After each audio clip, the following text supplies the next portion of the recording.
Olá, eu sou Cleiton Monte e esse é o nosso Análise em Foco, um espaço semanal para reflexão objetiva, clara e compreensível. Eu gostaria de falar um pouco hoje, atendendo a pedidos, das estratégias, dos desafios do ex-ministro Ciro Gomes, né?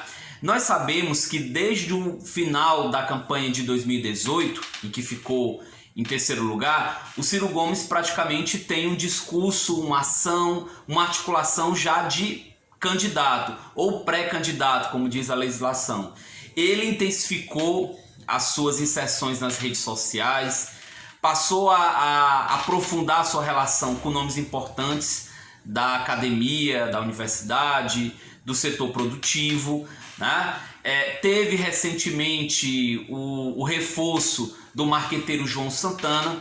O João Santana foi responsável por vitórias importantes do PT, não apenas do PT, mas tem participações muito significativas do cenário eleitoral da América Latina. Então, a entrada do João Santana passou, de certa forma, a dar um outro tom para a campanha, para a pré-campanha do ex-governador Ciro Gomes. O Ciro Gomes passou a ter uma outra estratégia de redes sociais, utilizar uma linguagem mais acessível, mais objetiva, passou a se apresentar de uma forma mais leve, menos tensa, né?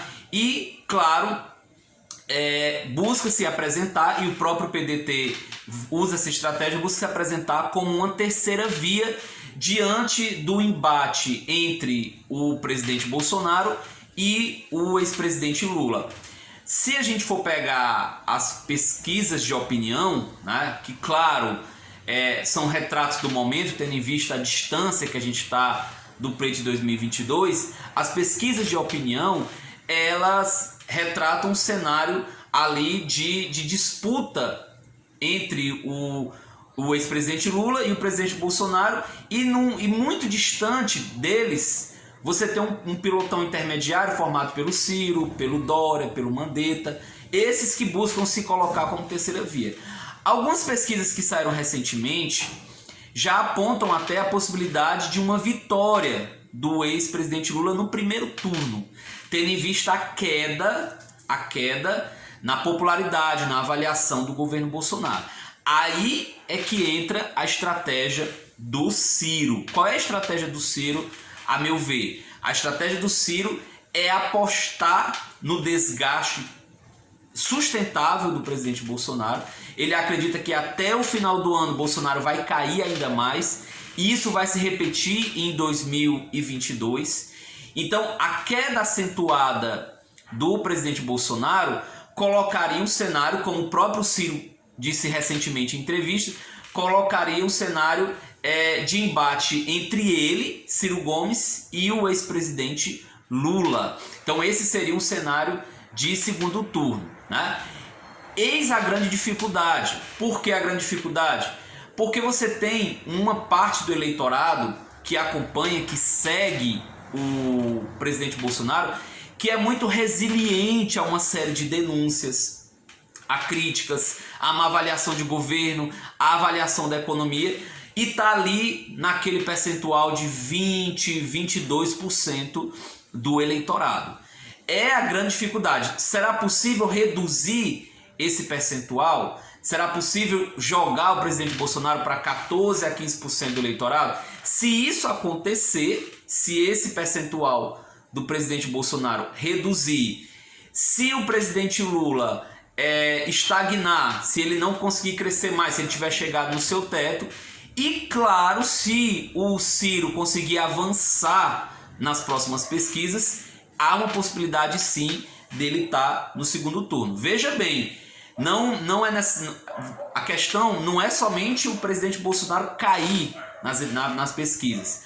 O Ciro também tem que crescer, né? Por quê? Porque pode surgir o seguinte cenário: o presidente Bolsonaro cai nas intenções de voto, o Lula fica num percentual que já o coloca no segundo turno, num possível segundo turno, e um outro candidato da terceira via pode ganhar mais intenções de voto. Nós temos aí o PSDB com Eduardo Leite, né, que ganhou muito espaço recentemente, passa a ter mais articulação política, né? Nós temos aí o próprio Mandetta, nós temos vários nomes, o Dória, que ainda não morreu politicamente para a disputa presidencial. Então, a queda do Bolsonaro não significa necessariamente o crescimento do ex-ministro Ciro Gomes. Então, ele está diante disso.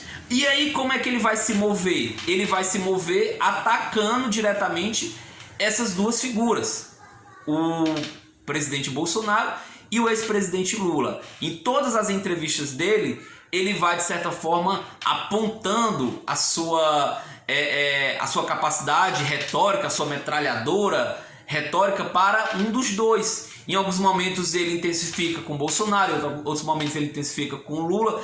Por que disso? Para que disso? Para que essa estratégia? Para evitar que os dois se consolidem como duas possibilidades. O Ciro, ele não quer, ele busca, acima de tudo, que Lula não se consolide como anti-Bolsonaro. Nós tivemos muito presente nas duas, três últimas eleições, um símbolo do antipetismo, né? E o Bolsonaro conseguiu se apresentar, se colocar como antipetista, né? Como antissistema. Então, o Ciro está correndo contra o tempo para que o Lula não se apresente como anti-Bolsonaro, como única figura viável, competitiva para derrotar o Bolsonaro. Porque se ele se consolida nesse espaço, ele vai passar a atrair partidos. E é tudo que o Ciro não quer. Se esse cenário, se essa consolidação do Lula não ocorrer, aí sim você tem margem para o Ciro Gomes. Porque o outro desafio do Ciro Gomes, distanciar sua imagem do Lula. A gente já viu em várias pesquisas que muita gente associa o Ciro ao Lula, por ter sido ministro do seu governo, por ter apoiado o PT em várias ocasiões, apoiado inclusive a ex-presidente Dilma no processo de impeachment. Então muita gente associa. Então o Ciro, ele quer se distanciar dessa imagem, se distanciar do lulismo, por isso que essa crítica ferrenha, essa crítica a todo custo ao lulismo, né, ao modelo lulista, crítica diretamente também ao PT e essa crítica ao Bolsonaro. Então a ideia que o Ciro tem, a meu ver, a grande estratégia dele é apostar no desgaste do presidente Bolsonaro e apostar que em algum momento a rejeição do Lula vai falar mais alto e ele vai ter chegado no teto. E aí, de certa forma, vai abrir caminho para que outros partidos se aproximem do Ciro. É uma aposta arriscada, é uma aposta difícil da gente saber como é que ela vai ser concretizada, justamente porque você tem aí cenários em construção, não se sabe até o momento quem serão os nomes dessa chamada terceira via. A gente não... ainda você tem uma série de balões de ensaio, né? E, claro, o Ciro está reformulando a sua estratégia com base nisso. Nós vamos acompanhar para ver o que é que vai surgir desse modelo, desse jogo que o Ciro está realizando.